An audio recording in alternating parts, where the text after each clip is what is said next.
The first contact was through the Catholic clergy. I lived across the street from the church. We were very, very enmeshed with the Catholic Church, my family.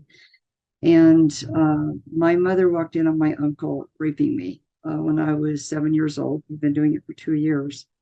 And she didn't know what to do. She was just so shocked, didn't know how to help. So she took me over to the Monsignor and asked him to help me. And that put a big target on my back, which she couldn't have known. I didn't know at 7.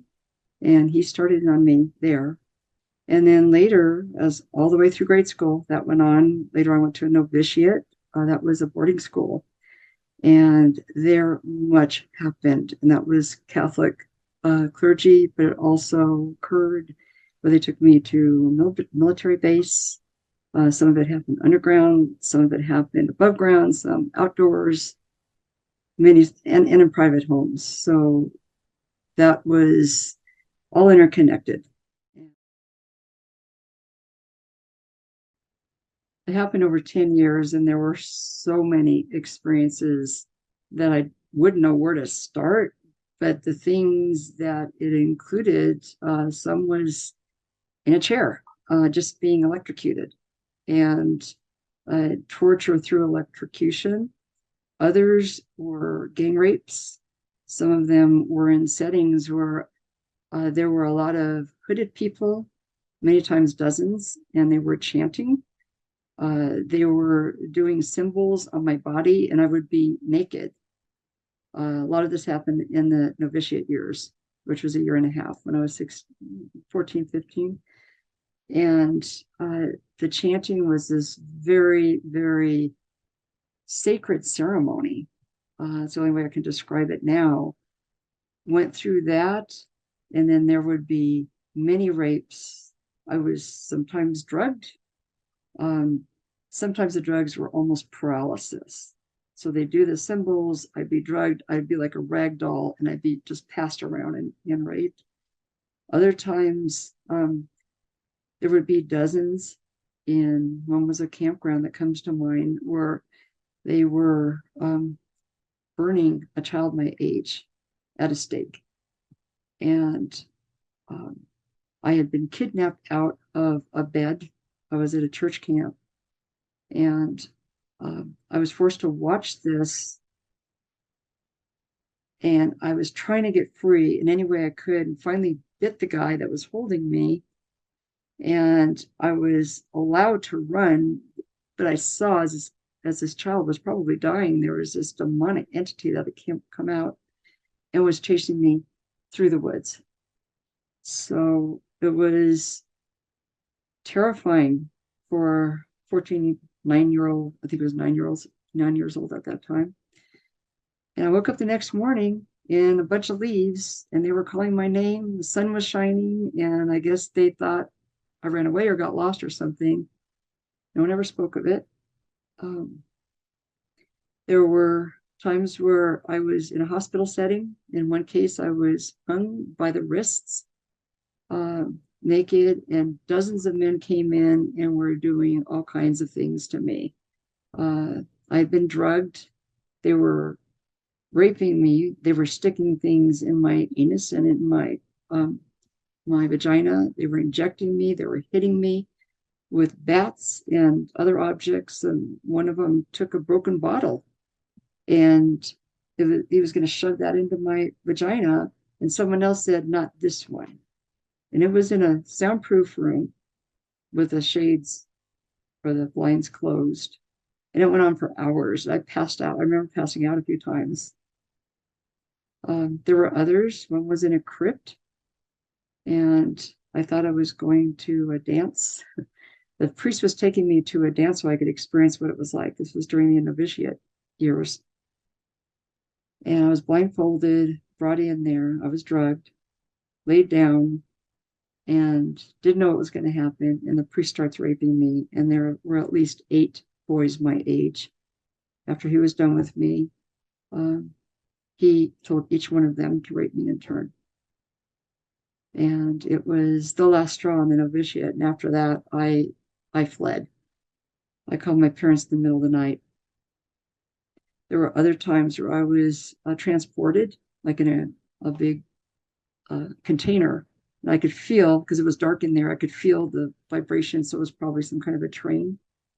Uh, I was transported to a place that was outdoors. I have since identified it was a military base in Southern California. And they opened the door, and I'd been in there for hours, and they shined this huge light on me and just was blinding. And I was told, we are after you. They were going to go after me, and I had to survive. Um, there were so many of these things that occurred. I don't even know. I don't know where to start when they start passing you around. Some of them happened in private homes. I would be transported over. It would be like a mansion type place, and I would be the event. That's the only way I can describe it. So it was a trafficking process. That mostly happened in high school. It was after I left the novitiate. And the Catholic Church seemed to be involved in most of it, but sometimes it was in labs and there were no priests there. So bright lights and torture, being restrained. Uh, I don't know if the list is endless, and many things happen over and over. There was a time when I was in the novitiate fairly early on, and they wanted to teach me how to be Jesus's wife. So I was given lessons, and it was repeated rapes about how I was doing everything wrong, and Jesus was going to be disappointed in me, and how would I ever be his wife if I can't do what they tell me to do? And it was just such intense mental and emotional cruelty.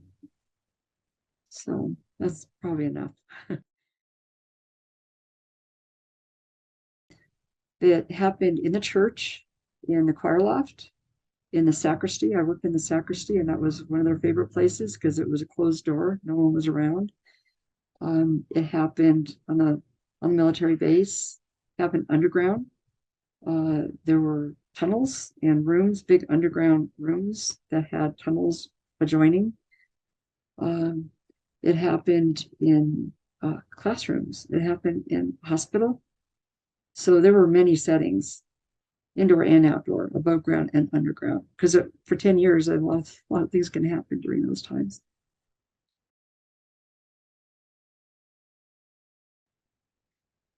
Depending on the age, in the very beginning, the Monsignor was very, very kind to me and was loving and, used touch on the shoulder or whatever and made me feel loved. And I really didn't have touch.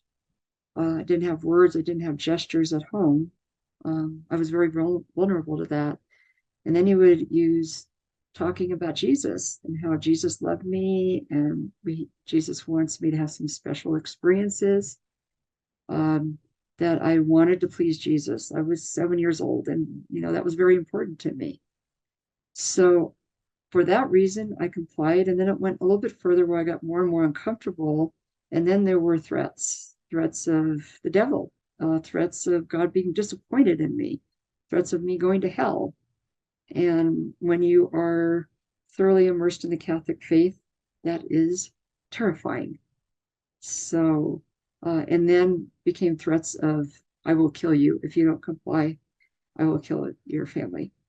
Um, and that I did whatever they told me to do. I didn't want to die, and I didn't want my family to die. And later on, it was the same thing with the labs, the compliance thing, lots of threats of death, and lots of torture, where if you didn't comply, the torture became a lot worse.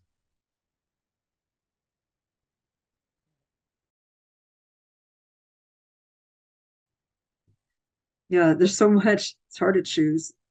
If I had to choose, it would be when I was hung in that hospital room and had those dozens of men doing things to me, because as it was my memories come in color and with intensity. Everything is so clear. And what happened afterwards is I had flashbacks and I had nightmares. And I heard this screaming in my head that I could not get rid of for several weeks. And it just basically shut down my life until I could process it. And it's the helpless feeling and being injected and, just nonstop for hours. That had to be one of the worst.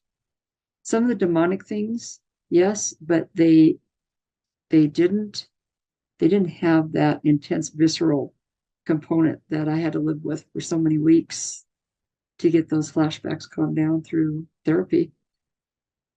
And just a lot of work to try and process it. It was 24/7 screaming in my head that I experienced after that memory came up. Yeah, they had restraints on my hands and I was hung from the ceiling. And they just had at me, dozens of them.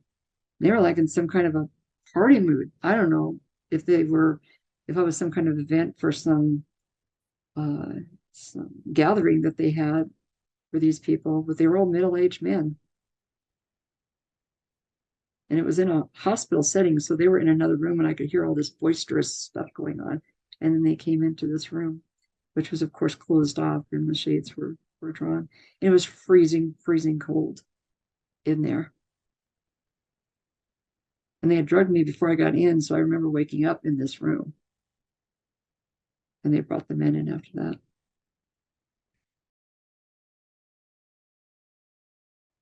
My personal concern is that this stuff happens a lot. I've met a lot of survivors that have gone through this, and it's very organized. And the therapy field has been infiltrated by whoever's been involved in this organization process. And you can get therapists that can reprogram you if you've been programmed. You can get therapists that don't know what they're doing because so few know about this kind of thing. And the fact that what happens to us as survivors is so bizarre, so difficult to wrap your head around that anything like this could ever happen to anyone, that it's like a needle, looking for a needle in a haystack to find a good therapist and to find one that hasn't um, been brainwashed themselves. Uh, Psychiatrists typically will drug you, and that's what happened the first several years for me. I was drugged into oblivion until they almost ruined my liver. The part that really, really helped me come out of it was groups with other survivors. And when I finally found my tribe, ritual abuse survivors, because there's plenty of other, rapes and clergy abuse meetings I went to, many, many meetings. When I found the ritual abuse survivors, and we had so much in common, that's where the healing started. And especially when I got into the spiritual side, I had to find a connection to source, to God, whatever word you want to use, and to deal with the demonics that were involved. That made such a huge difference with this just horrific fear of the devil that could invade my dreams, invade my daytimes, invade my thoughts. I had to get past that. And it was through spiritual avenues that helped me do that. Also, body work. This trauma gets trapped in the body, and it is what it can do. I've got over 30 diagnoses, and they're in all the systems that you don't need for fight or flight. You don't need your digestion to work, and you don't need your immune system to work. Who cares if you're going to get a bacteria if a lion's chasing you? So all those systems are the ones that broke down for me.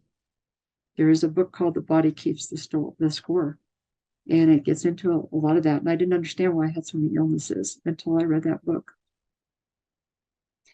So it gets trapped in your tissues, and body work is really, really needed.